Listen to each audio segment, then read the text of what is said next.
Oui, vous ne rêvez pas, ces chiens ont plongé dans le grand bain. Talia et Ruby ont eu le droit de découvrir les plaisirs de la piscine sous le regard heureux de leur maître. Pour nous, c'était comme un rêve qui se réalisait de pouvoir faire ça. Et c'est vrai qu'un golden dans l'eau, c'était quand même plaisant à voir. On les a mis dès le premier âge dans l'eau pour qu'elles puissent pas avoir cette peur.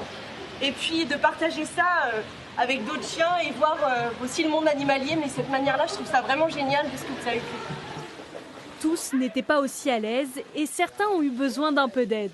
Mais au-delà de l'amusement, c'est un message de prévention qui est transmis auprès des maîtres lorsqu'ils sont en milieu aquatique avec leurs meilleurs amis. C'est en même temps aussi apprendre au maître qu'il a une influence sur son animal.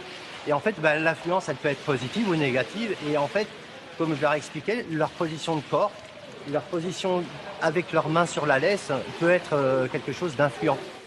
Et pas d'inquiétude, comme chaque année, le bassin sera entièrement vidé et nettoyé. Ce qui par contre n'est pas habituel, c'est ce moment privilégié entre maître et chien dans une piscine. C'est une première en France. On avait quand même un petit peu peur au débordement.